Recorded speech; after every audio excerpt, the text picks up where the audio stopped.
Praise the lord. ఈ ఉదయకాల సమయం మీ కొరకు ప్రార్థించాలని నేను ఆశపడుతున్నాను. ఈ ఉదయకాల సమయంలో చాలా చోట్ల చూస్తున్నాం, న్యూస్లో కూడా చూస్తున్నాం అనమాట.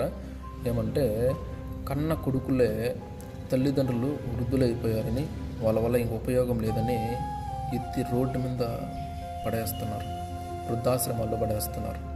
ఎంత దౌర్భాగ్య స్థితో కదా. ఇలాంటి వారి కొరకు మనం ప్రార్థన చేద్దాం. దేవుడు వాళ్ళ మనసును మార్చి వారి తల్లిదండ్రులను సన్మానించేవారుగా దేవుడు వాళ్ళని చేయాలని మనము ప్రార్థన చేద్దాం. రెండు తలలు ఉంచండి, ప్రార్థన చేసుకుందాం. మహాపరిశుద్ధుడైన మా తండ్రి, మహోన్నత సర్వాధికారి, మీకు స్తోత్రాలు స్తుతులు చెల్లిస్తున్నాం తండ్రి.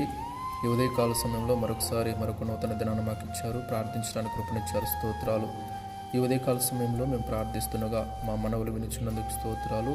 మా ప్రార్థనలు మీ సన్నిధికి చేర్చుకొని కార్యం చేస్తున్నందుకు స్తోత్రాలు చెల్లిస్తున్నాం తండ్రి. ఈ ఉదయకాల సమయంలో చాలామంది వారి యొక్క కన్న తల్లిదండ్రులను ఆయన ప్రభా ఎత్తి రోడ్డును పడేస్తున్నారు. వాళ్ళు వృద్ధులైపోయారు, ఇంకా మాకెందుకు పనికిరారని రోడ్డు మీద పడేస్తున్నారు. చాలామంది వృద్ధాశ్రమాల్లో పడేస్తున్నారు తండ్రి.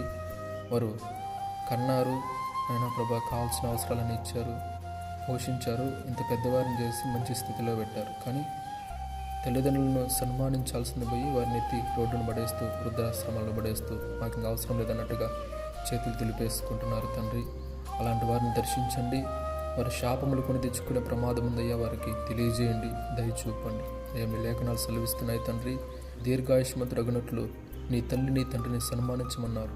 అంటే మేము మా తల్లి నీ తండ్రిని సన్మానించకపోతే దీర్ఘాయుషును కోల్పోతాం, అయినా శాపములు కొని తెచ్చుకునే ప్రమాదం కూడా ఉంటుంది. కాబట్టి ఆ విషయం ప్రతి ఒక్కరూ గమనించి ఆలోచించి ఆయన మరి ముఖ్యంగా అయ్యో నా కన్న తల్లి కదా, నా కన్న తండ్రి కదా, నా కొరకు ఎన్నో కష్టాలు పడ్డారు, నా కొరకు ఎన్నోసార్లు తినకుండా పోస్తూనే నాకు పెట్టారు, వాళ్ళు అయినా చినిగిపోయిన బట్టలు ధరించుకొని నాకు మంచి బట్టలు ఇచ్చారు కదా, నాకు కావాల్సిన వస్తువులన్నీ ఇచ్చారు కదా, మరి నేను ఇలా ఆలోచించడం తప్పు కదా, ఇలా చేయడం తప్పు కదా అని వారు ఆలోచించి మారు మనసు పొంది వారి తల్లిదండ్రులను అయిన ప్రభా ఇంట చేర్చుకోవడానికి వారిని జాగ్రత్తగా చూసుకొని సన్మానించడానికి సహాయం చేయండి. అటువంటి మనసు వారికి అనుగ్రహించండి.